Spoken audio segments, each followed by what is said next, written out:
Hello दोस्तों, स्वागत है आपका अपने YouTube channel GK for job में। और आज मैं इस वीडियो में आपके लिए लेकर आई हूँ चंद बरदाई के बारे में। चंद बरदाई आदिकाल के प्रमुख कवि रहे हैं। इससे पहले अगर आप चैनल पर नए हैं तो चैनल को सब्सक्राइब कर लीजिए। वीडियो पसंद आए तो वीडियो को लाइक कीजिए। तो चलिए वीडियो स्टार्ट करते हैं। आज हम इस वीडियो में रासो काव्य के सबसे प्रसिद्ध और चर्चित कवि रहे चंद बरदाई के साहित्यिक जीवन के बारे में बात करेंगे। तो चलिए देखते हैं। चंद बरदाई का साहित्यिक परिचय। चंद बरदाई का जन्म 1205 संवत में हुआ था। इनकी मृत्यु 1249 संवत में हुई थी। भारत के अंतिम हिंदू सम्राट पृथ्वीराज चौहान के मित्र, सखा तथा राजकवि और हिंदी के आदि महाकवि थे चंद बरदाई। चंद बरदाई का जन्म लाहौर में हुआ था। वह जाति का राव या भाट थे। चंद बरदाई जो थे वो भाट जाति के थे। बाद में वह अजमेर, दिल्ली के सुविख्यात हिंदू नरेश पृथ्वीराज का सम्मानीय सखा, राजकवि और सहयोगी हो गए थे। इससे उसका अधिकांश जीवन महाराजा पृथ्वीराज चौहान के साथ दिल्ली में बीता था। वह राजधानी और युद्ध क्षेत्र सब जगह पृथ्वीराज के साथ रहे थे। उसकी विद्यमानता का काल 13वीं सदी है। चंद बरदाई का प्रसिद्ध ग्रंथ पृथ्वीराज रासो है। इसकी भाषा को भाषा शास्त्रियों ने पिंगल कहा है, जो राजस्थान में ब्रज भाषा का पर्याय है। इसलिए चंद बरदाई को ब्रज भाषा हिंदी का प्रथम महाकवि माना जाता है। ये क्वेश्चन भी एग्जाम में कई बार पूछा जाता है कि ब्रज भाषा हिंदी का प्रथम महाकवि किसे कहा जाता है। तो चंद बरदाई को ही ब्रज भाषा हिंदी का प्रथम महाकवि माना जाता है।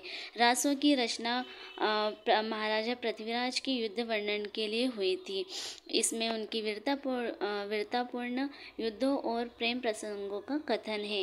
अतः इसमें वीर और श्रृंगार दो ही रस है। चंद बरदाई को हिंदी का पहला कवि और उनकी रचना पृथ्वीराज रासो को हिंदी की पहली रचना होने का सम्मान प्राप्त है। पृथ्वीराज रासो हिंदी का सबसे बड़ा काव्य ग्रंथ है। इसमें 10,000 से अधिक छंद है और तत्कालीन प्रचलित 6 भाषाओं का प्रयोग किया गया है। इनका जीवन पृथ्वीराज के जीवन के साथ ऐसा मिला हुआ था कि अलग नहीं किया जा सकता। ये पृथ्वीराज चौहान के सखा भी थे, उनके मित्र थे। युद्ध में, आखेट में, सभा में, यात्रा में सदा महाराज के साथ रहते थे और जहाँ जो बातें होती थी सब में सम्मिलित रहते थे। यहाँ तक कि मोहम्मद गोरी के द्वारा जब पृथ्वीराज चौहान को परास्त करके उन्हें बंदी बना करके गजनी ले जाया गया, तो भी ये उनके स्वयं को वश में नहीं कर सके, उन गजनी चले गए। ऐसा माना जाता है कि कैद में बंद पृथ्वीराज को जब अंधा कर दिया गया तो उन्हें इस अवस्था में देखकर इनका हृदय द्रवित हो गया एवं इन्होंने गोरी के वध की योजना बनाई। उक्त योजना के अंतर्गत इन्होंने पहले तो गोरी का हृदय जीता एवं फिर गोरी को यह बताया कि पृथ्वीराज शब्दभेदी बाण चला सकता है। इससे प्रभावित होकर मोहम्मद गोरी ने पृथ्वीराज की इस कला को देखने की इच्छा प्रकट की। प्रदर्शन के दिन चंद बरदाई गोरी के साथ ही मंच पर बैठे। अंधे पृथ्वीराज को मैदान में लाया गया एवं उनसे अपनी कला प्रदर्शन करने को कहा गया। आचार्य रामचंद्र शुक्ल ने हिंदी साहित्य का इतिहास में लिखा है, चंद बरदाई संवत 1225 से 1249 ये हिंदी के प्रथम महाकवि माने जाते हैं और इनका पृथ्वीराज रासो हिंदी का प्रथम महाकाव्य है। चंद बरदाई दिल्ली के अंतिम सम्राट महाराजा पृथ्वीराज के सामंत और राजकवि के रूप में प्रसिद्ध है। इससे इनके नाम में भावुक हिंदुओं के एक विशेष प्रकार का आकर्षण है। रासो के अनुसार पृथ्वीराज रासो चंद बरदाई का बहुत ही प्रसिद्ध ग्रंथ रहा है। ये महाकाव्य था। रासो के अनुसार ये भट्टी जाति के जगत नामक गोत्र के थे। इनके पूर्वजों की भूमि पंजाब थी, जहाँ लाहौर में इनका जन्म हुआ था।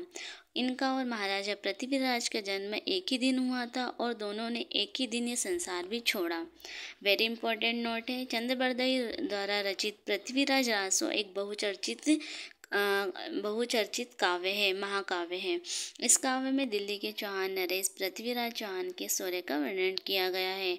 दोस्तों, आपको वीडियो कैसा लगा हो प्लीज़ वीडियो को लाइक कीजिए और चैनल पे नए हैं तो चैनल को सब्सक्राइब कीजिए और ज़्यादा से ज़्यादा इस वीडियो को अपने दोस्तों, अपने मित्रों के साथ शेयर कीजिए।